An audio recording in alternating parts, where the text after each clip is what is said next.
नमस्कार. तिखट पाहुणचार रेसिपीज मध्ये आज आपण मस्त चटपटीत अशी चाटचा प्रकार किंवा चटपटीत कोणताही पदार्थ असो त्यासोबत खाल्ली जाणारी चिंचेची चटणी कशी बनवायची हे बघणार आहोत. तर त्यासाठी इथे मी 1 वाटी चिंच ही पाण्यामध्ये 1 तास भिजत ठेवलेली होती. पाण्यामध्ये चिंच अशी भिजत ठेवली की ती छान नरम होते. बघा, तिचा जो गर आहे तो सुद्धा सहजरित्या निघतो. त्यासाठी चिंच ही पाण्यामध्ये भिजत ठेवायची. चिंच अशी व्यवस्थित भिजली की ती अशी कुस्करून घ्यायची, म्हणजे तिचा जो गर आहे तो सहजरित्या निघतो. तर इथे चिंच व्यवस्थित कुस्करून घेतली आणि चिंच मधील बिया किंवा शिरांचा जो भाग आहे, जाडसर भाग असतो तो बघा असा पिळून काढायचा. खाली प्रॉपर असा चिंचेचा गर उठतो. तर सर्व जाडसर भाग मी काढून घेतला. यात असणाऱ्या बिया सुद्धा व्यवस्थित काढून घेतलेल्या आहे. तर आता थोडाफार तरी यामध्ये जाडसर भाग किंवा शिरा ह्या शिल्लक राहता, म्हणून काय करायचं, चाळणीच्या मदतीने आपल्याला हा गर पूर्णपणे गाळून घ्यायचा आहे. त्यामुळे तयार होणारी चटणीचा टेक्स्चर आणि रंग देखील सुरेख येतो. मस्त चटपटीत ही चटणी तयार होते. सेम गाड्यावर जी मिळते अगदी त्याच पद्धतीने चवीला बनते आणि छान महिनाभर काय 2 ते 3 महिने टिकते. फक्त फ्रीज मध्ये ठेवायची आणि सांगितलेली प्रोसेस अगदी व्यवस्थित जशी आहे तशीच करायची. तर इथे मी सर्व चिंचेचं जे पाणी आहे ते व्यवस्थित गाळून घेतलं. तर बघा, थोडाफार जो जाडसर भाग असतो तो सुद्धा निघून गेलेला आहे आणि प्रॉपर असा आपल्याला चिंचेचा गर मिळालेला आहे. तर आता हा गर बघा एकसारखा तयार झालेला आहे. तर आता आपल्याला पुढची प्रोसेस करायची आहे. तर त्यासाठी गॅसवर बघा कढई गरम करून घेतली आणि त्यामध्ये 1 छोटा चमचा तेल घातलं. तेल व्यवस्थित गरम झालं की त्यामध्ये अगदी थोडंसं जिरं घालायचं आहे आणि जिरं छान फुललं की लगेच त्यामध्ये हा काढलेला गर पूर्ण ऍड करायचा.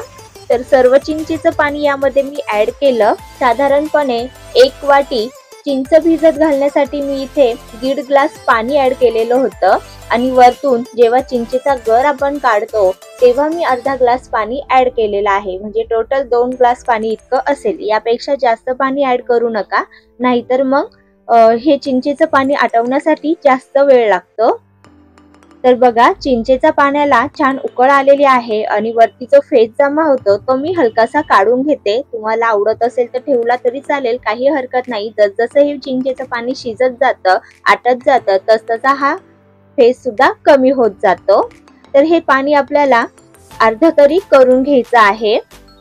तर बघा, 7 ते 8 मिनिटांनंतर छान दाटसर हे पाणी तयार झालेलं आहे. तर आता यामध्ये मी आंबटपणानुसार साखर आणि गूळ दोन्हीही ऍड करणार आहे. तर इथे मी अर्धी वाटी साखर आणि अर्धी वाटी गूळ ऍड केलेला आहे. तर चिंच हलकीशी आंबट आहे, त्यामुळे मी इथे अर्धी वाटी गूळ आणि अर्धी वाटी साखर ऍड केलेली आहे. जर तुम्हाला फक्त गूळ ऍड करायचा असेल तर बारीक चिरलेला 1 वाटी गूळ ऍड करा किंवा 1 वाटी साखर ऍड करा.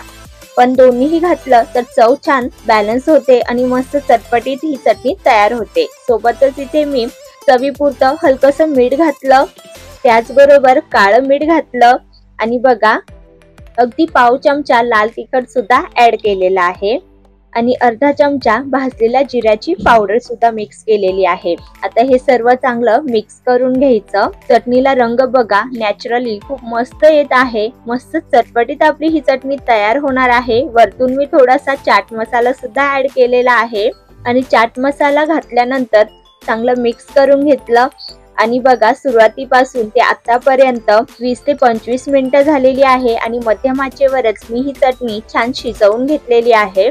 त्यानंतर गॅस बंद केलेला आहे आणि पूर्णपणे थंड झाल्यानंतर बघा चटणीला छान घट्टपणा आलेला आहे.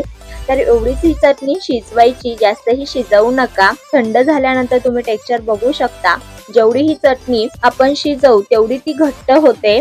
तर आता हे टेक्स्चर अगदी परफेक्ट आहे. कुठल्याही चाट सोबत तुम्ही ही एन्जॉय करू शकता. थंड झाल्यानंतर एखाद्या काचेच्या बरणीमध्ये हवाबंद डब्यामध्ये तुम्ही ही भरून ठेवा. फ्रीज मध्ये ठेवायची. 2 ते 3 महिने टिकते, अजिबात खराब होत नाही. हवी तेव्हा तुम्ही यूज करू शकता.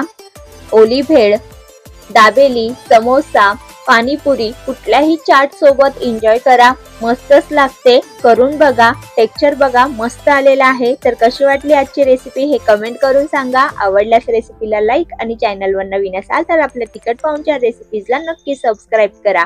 पुन्हा भेटूया एका चटपटीत आणि झटपट अशा रेसिपी सोबत, तोपर्यंत धन्यवाद।